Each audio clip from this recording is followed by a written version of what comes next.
Já de volta ao vivo, 6 horas e 51 minutos. Todos os detentos do presídio de Manacapuru foram transferidos para Manaus. O presídio do município vai ser desativado.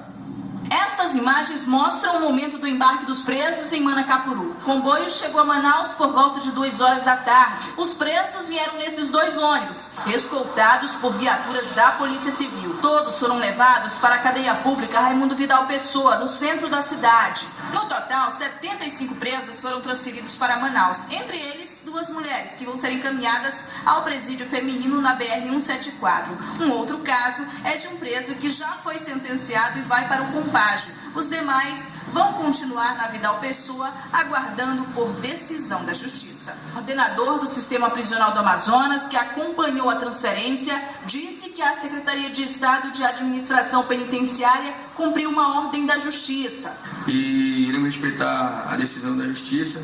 E sempre que tiver audiência, também nós iremos fazer essa escolta, mandar Manacapuru, Manaus. A interdição do presídio a Taliba Davi Antônio foi autorizada pela juíza de Manacapuru, Vanessa Leite, em agosto do ano passado. A partir desse período, as transferências ocorreram gradativamente. A juíza acatou um pedido do Ministério Público e da Defensoria Pública do Estado, que apontaram várias irregularidades na unidade prisional, entre elas superlotação, estrutura precária e problemas na rede elétrica.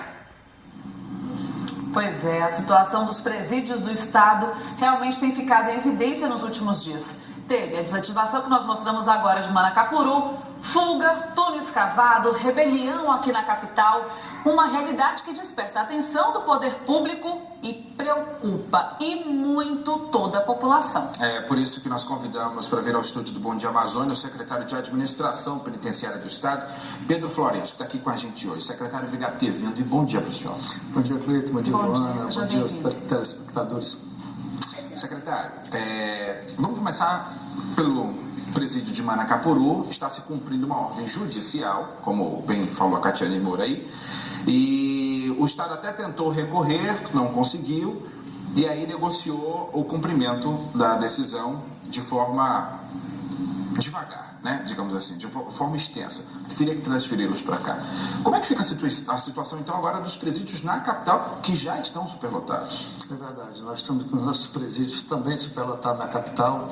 A transferência desses presídios trazem uma série de dificuldades, não somente para o sistema carcerário do Amazonas, mas também para os próprios presos e também para a instrução processual. Agora, a gente tem visto, inclusive, por muitas reclamações dos próprios presos, situações que chegaram a extremos, como rebeliões. Nós noticiamos essa semana o caso de alguns detentos que chegaram a fazer 2 rebeliões seguidas, pedindo transferência, depois fizeram de novo na outra casa de detenção, pedindo transferência novamente. Quer dizer, é um problema que já está virando algo insustentável. O que se pensa fazer para tentar contornar esse tipo de situação e evitar que novas ações como essas sejam registradas? Luana, a superlotação carcerária é um problema grave que se arrasta no Brasil há alguns anos. A solução, ela é construção de novas unidades prisionais, óbvio. Isso demora um tempo razoável. E que já se fala há bastante tempo. Sim, claro. E no momento econômico hoje, quando o país, o Estado do Amazonas tinha uma situação financeira confortável, né, não foi construído presídio, hoje a situação é muito mais difícil. O DEPEN, que sempre entra com uma contrapartida, as verbas estão todas contingenciadas. Não há liberação para a construção de presídio no Brasil agora. Então, nós não vislumbramos esse ano sequer iniciar um projeto para a construção de presídios, novos presídios. E nós temos aqui fazer ações com que esses presos só fiquem realmente encarcerados, os presos que precisam estar encarcerados. Presos provisórios, simples, de crimes comuns, eles têm que ser rapidamente liberados. O que são esses crimes comuns? Pequenos furtos, crimes de trânsito, os crimes de pequena monta. Nós temos feito mutirões carcerários na iniciativa de diminuir a população carcerária. Nós, enquanto secretaria, temos procurado agilizar, juntamente com a empresa terceirizada, as audiências junto ao tribunal. Mas os tribunais estão também com dificuldades, a pauta muito extensa. Nós temos presos que aguardam aí 6 meses para uma audiência e às vezes tem presos que cumprem a pena, se condenados fossem, sem ter audiência. Isso é um absurdo. O Estado, a única coisa que o Estado pode fazer é privar da liberdade e não torná-lo condenado antes mesmo de ser julgado pela justiça. O que o senhor fala, inclusive, é um ponto que muitos sociólogos discutem há bastante tempo, até porque o indivíduo acaba entrando porque cometeu um pequeno furto e sai um profissional com outros crimes, aprende outras situações dentro do presídio. A gente sabe que a SEAP tenta dividir muito essa questão dos crimes, mas é complicado administrar uma situação como essa. Agora, em se tratando da situação, por exemplo, hoje dos presídios, como é que está se fazendo, por exemplo, com quem poderia estar em prisão domiciliar ou com uma tornozeleira? O Estado tem hoje, por exemplo, tornozeleira suficiente para atender esse pessoal? Não temos ainda. Nós temos apenas 400 tornozeleiras, 360 estão em efetivo uso. Ontem eu conversei com o governador, ele disse que vai liberar uma verba para que a gente possa adquirir mais tornozeleiras. Elas são um contrato de comodato. E, ao mesmo tempo, trabalhar junto à justiça, aos juízes, para que eles possam liberar determinados tipos de presos para a tornozeleira eletrônica. Isso também diminui a população carcerária, claro. Agora, a gente está falando de um momento delicado na economia do país, que tem afetado diversas pastas, e tem uma situação que a gente até se perguntava agora na madrugada, de um investimento que já havia sido feito, que são naqueles aparelhos de raio-x que deveriam estar funcionando, evitando que vários tipos de equipamentos, de aparelhos que não deveriam estar dentro dos presídios entrassem. Mas nós acompanhamos, por exemplo, essa semana, informações depois da fuga, do túnel que eles conseguiram escavar, foi encontrada uma série de cordas e outros objetos que poderiam ser utilizados em outras fugas. Como é que tudo isso continua entrando nos presídios aqui do Amazonas? Luana, o sistema penitenciário, o sistema carcerário, é um sistema, infelizmente, com problemas de corrupção muito grande.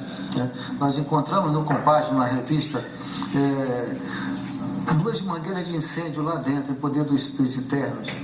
Essa mangueira de incêndio, naturalmente, que elas não entraram com visitas ou com funcionários. É porque são grandes, né? E estavam lá dentro das caixas de hidrante, foram retiradas pelos próprios presos. Então, como é que se acontece isso e ninguém vê? Isso é ser usado para fugas. Entre objetos não permitidos, a gente tem melhorado já as revistas, está mais ágil para que a visita possa chegar mais rapidamente com o seu parente. Isso humaniza o sistema. Nós adquirimos, junto ao Ministério da Justiça, num convênio com eles, mais 3 raio-x. Isso está previsto chegar depois da Olimpíada, mais 7, nós conseguimos. E isso vai melhorar um pouco mais. Mas, infelizmente, o sistema é muito falho. Por mais tecnologia que a gente consiga implementar, e tecnologia é caro, e nesse momento financeiro é difícil adquirir tecnologia, O ideal é que a gente tivesse os body scans, mas são aparelhos muito caros. Efetivamente, isso pode dar uma melhorada. O que a gente tem que fazer está sempre melhorando o procedimento, fiscalizando, acompanhando. Isso é que precisa ser feito. E não tem sido feito, secretário? Tem sido feito, mas a gente precisa efetivamente detectar os pontos nevrálgicos, onde é que está mais sensível, onde está tendo mais problemas, potencializar. Isso é algo, eu costumo dizer que o sistema penitenciário é como um ex-viciado, é só por hoje. Então se trabalha por hoje, se trabalha por amanhã, a cada dia nós temos um ponto de conflito. O CDP, exemplo do que vocês estavam comentando, era uma unidade prisional absolutamente tranquila. Nós tínhamos assim um controle muito, muito bom, muito razoável. Se alguém perguntasse qual é a sua melhor unidade, hoje é o CDP. E no final de semana a coisa virou, num dia fuga de 39 presos por túneis e no outro dia uma rebelião com reféns. E é algo que a gente tem pouca compreensão. Você está trabalhando, você está ajudando o homem encarcerado, levando atenção humana para ele, levando o que ele realmente precisa enquanto encarcerado, cuidados médicos, cuidados sociais, cuidados religiosos, a atenção que a lei determina que seja dada. Efetivamente, a nossa administração está buscando e fazendo isso, e mesmo assim, o homem encarcerado, ele se revolta porque está encarcerado. A gente falou aí de algumas situações a médio e longo prazo, que são os investimentos realmente que precisam dessa mudança no país como um todo para serem liberados novamente, mas a curto prazo, o que se pode, o que já está, de repente, sendo feito para tentar reverter, ou pelo menos frear essa sequência seguida assim, de ações?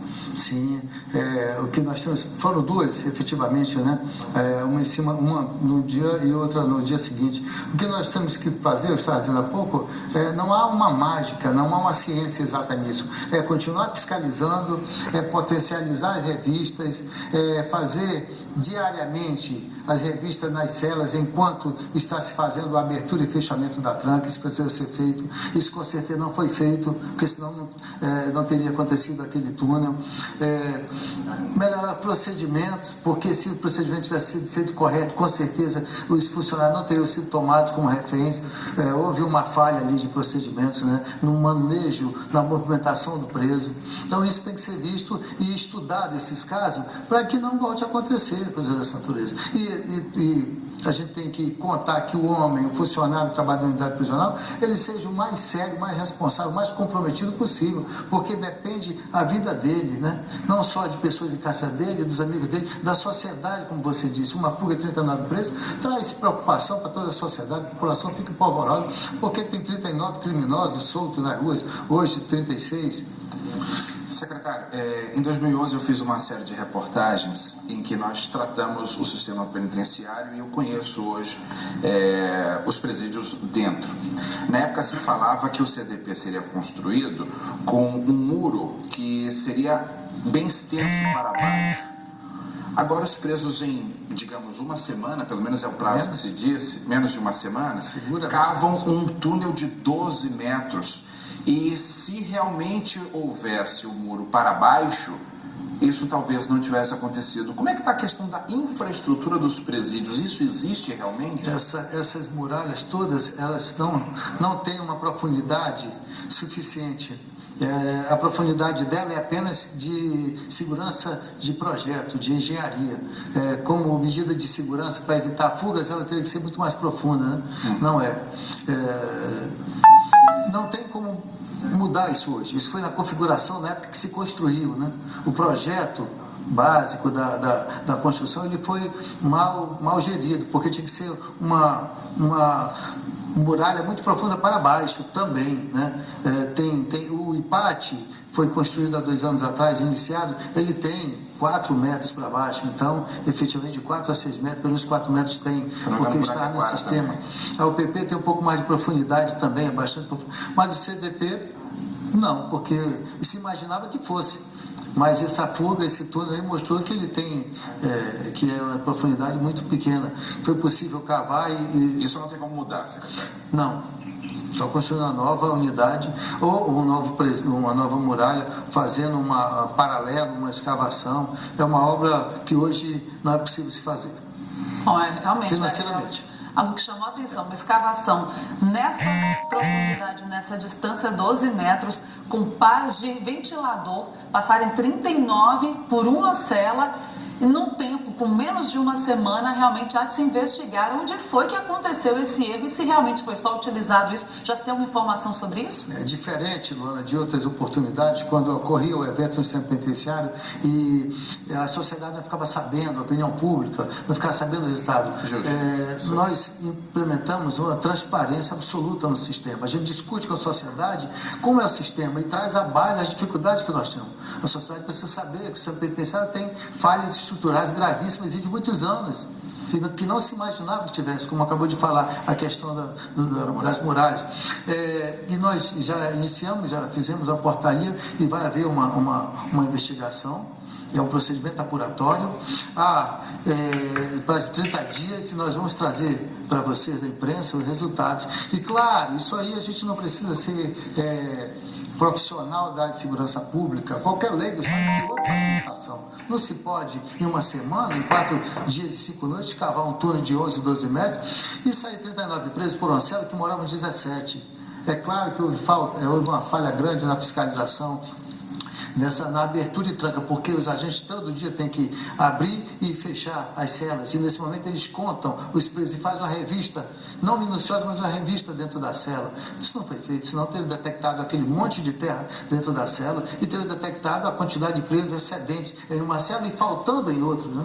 Isso realmente então, é um absurdo. Em 30 dias a gente aguarda essas informações até para compartilhar com as pessoas que nos acompanham em casa. Obrigada pela sua presença hoje para esclarecer tudo isso também aqui no Bom Dia. Eu que agradeço a vocês de TV Amazonas, Cleito, Luana, pela oportunidade e reiterar que nós estamos aqui à disposição dos senhores, à disposição dos telespectadores para trazer qualquer esclarecimento que se faça necessário. Muito obrigado e bom dia. Bom dia, bom trabalho, secretário. Bom, para quem